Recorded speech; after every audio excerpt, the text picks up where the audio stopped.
Kalaupun si penanya memang tujuannya lain, hanya untuk membuat saya tidak mengupload konten-konten yang seperti ini lagi, ya mohon maaf.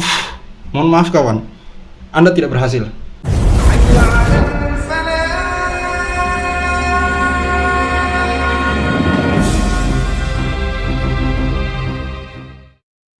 Bismillahirrahmanirrahim. Assalamualaikum warahmatullahi wabarakatuh. Kembali lagi bersama saya Khalid Al-Walid.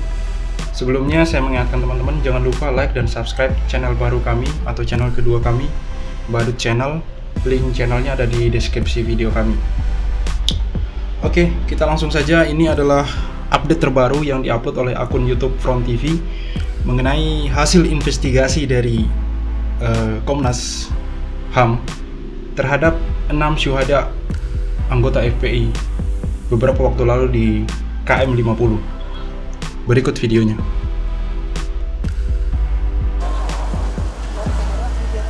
Saya BK Ulung Hapsara. Saya Komisioner Komnas HAM. Saya anggota tim pemantauan dan penyelidikan terkait meninggalnya 6 orang anggota FPI. Jadi pada hari ini kami mengeluarkan rilis terkait update terbaru proses penyelidikan Komnas HAM. Jadi kami dari tanggal 7 Desember 2020 sudah melakukan banyak hal. Sudah bertemu dengan banyak pihak dari FPI, dari polisi, terus dari jasa marga, termasuk juga memeriksa atau meminta keterangan saksi-saksi di masyarakat. Cek kemudian CCTV yang ada, terus kemudian cek fisik kendaraan di Polda Metro Jaya, dan juga memeriksa yang lain begitu. Nah, sampai saat ini kami menganggap bahwa keterangannya masih terus berkembang untuk yang diperlukan begitu. Tidak menutup kemungkinan untuk memeriksa atau meminta keterangan tambahan dari para pihak, baik dari FPI, dari polisi, jasa marga, dan pihak yang lainnya. Nah, saya akan bacakan temuan lapangan yang ada. Ini penting.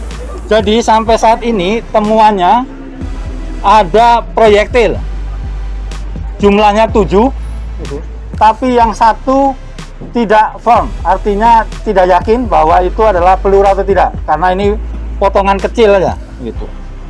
Yang kedua, selongsong, jumlahnya 4 selongsong peluru. Terus kemudian ada 9 bagian mobil, ada yang bekas lampu sen, terus juga bagian mobil yang lainnya. Terus ada CCTV, bagian CCTV ada 4.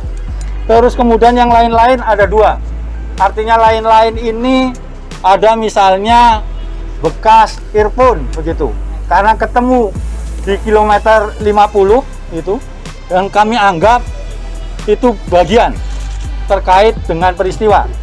Tapi lagi-lagi saya mau tegaskan bahwa temuan-temuan tersebut harus dicek ulang, harus dikonfirmasi ulang. Misalnya selongsong peluru atau proyektil, maka harus diuji balistik lagi. Terus kemudian juga yang lain, bagian mobil, kami juga sedang mengecek lagi apakah benar itu bagian mobil, baik itu kendaraan yang dipakai oleh polisi maupun kendaraan yang dipakai oleh anggota FPI. Kira-kira itu update hari ini. Mulai minggu ini kami akan meminta keterangan ahli balistik untuk ngomong soal pelurunya, termasuk juga komposisi logam-logam. Jadi kan kita ngelihat ada kerusakan di mobil. Nah, apakah kemudian mobil itu kerusakannya seperti apa? Apakah ada bagian yang hilang dan cacatnya seperti apa? Dan ini yang akan kita mintakan kepada ahli. Yang terakhir dari saya, sampai saat ini Komnas HAM tidak pernah menyampaikan kesimpulan awal atau kesimpulan. Jadi kalau ada masyarakat, sosial media yang menyampaikan soal kesimpulan temuan penyelidikan Komnas HAM terkait meninggalnya 6 orang anggota FPI ini, dipastikan itu bohong, tidak benar. Jadi sampai saat ini kami tidak pernah menyampaikan kesimpulan atas temuan yang ada. Jadi tidak ada kesimpulan, analisa aja belum begitu. Jadi kami tahapnya masih mengumpulkan keterangan-keterangan. Dan ini temuan ini adalah tambahan keterangan itu. Begitu ya? Tapi kan terkait ini CCTV tadi Komnas HAM menemukan dari awal kejadian atau sampai akhir kejadian, Bang? Kami diberi oleh Jasa Marga kaitannya dengan rekaman CCTV itu sebelum kejadian. Jadi rangkaiannya itu sebelum kejadian dan juga ada yang sesudah kejadian. Supaya tahu konteks apa yang sebenarnya terjadi. Begitu. Oke? Sudah ya? Saya kira jelas. Apakah Komnas HAM menemukan peluru senjata dari kelompok FPI sendiri, Pak? Temuannya sementara itu yang tadi sudah saya sampaikan. Jadi temuan lapangannya proyektil, selongsong, bagian mobil, bagian CCTV dan yang lain-lain. Itu di kilometer 50 semua, Pak? Ada yang di kilometer 50, ada yang sebelum kilometer 50. Oke? Pak BK, untuk permintaan keterangan selain dari kepolisian, dari FPI dan lain sebagainya, apakah ada pihak lain yang diminta keterangan kayak dari militer, dari mana atau dari satuan lain? Sementara dari FPI, polisi, saksi masyarakat, dan Jasa Marga. Dari militer tidak ada. Polisi, FPI, masyarakat, Jasa Marga. Oke? Ya, itulah keterangan dari update terbaru dari Komnas HAM mengenai beberapa bukti yang mereka temukan. Tadi sudah dijelaskan dalam video. Saya tidak perlu lagi menambahi.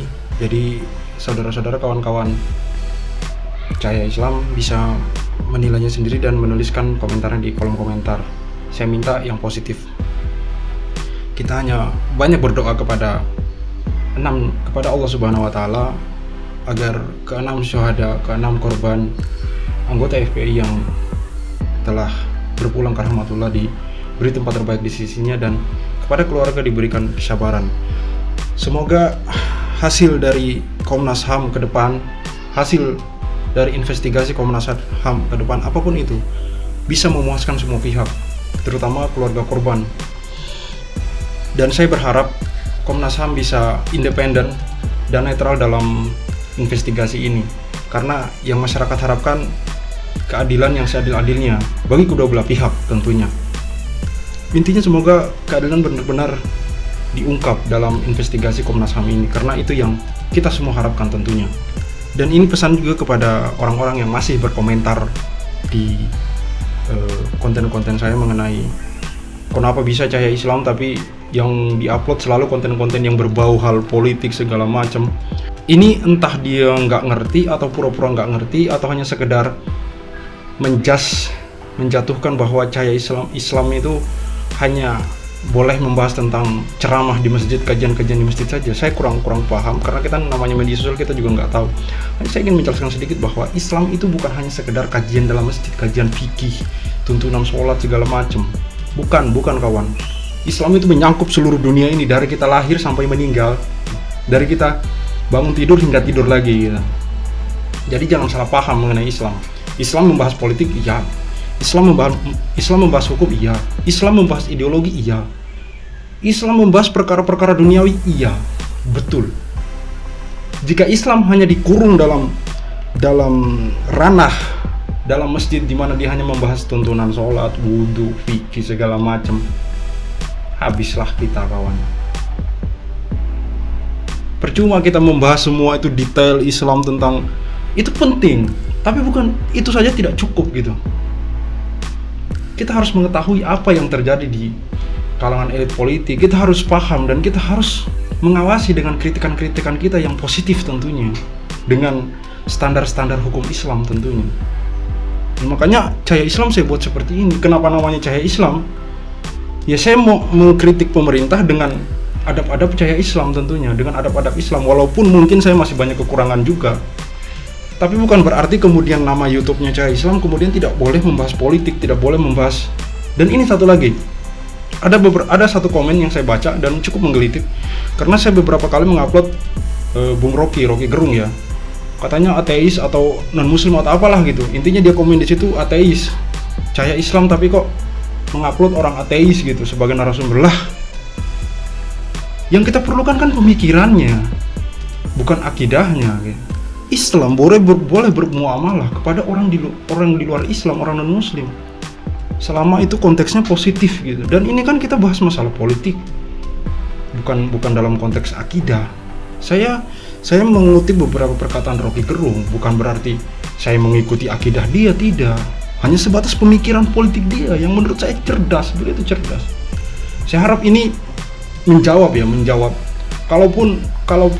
Kalaupun si penanya memang tujuannya lain, hanya untuk membuat saya tidak mengupload konten-konten yang seperti ini lagi, ya mohon maaf kawan, Anda tidak berhasil. Cukup sekian video dari saya. Wassalamualaikum warahmatullahi wabarakatuh. Saya Khalid Al-Walid. See you on the next videos.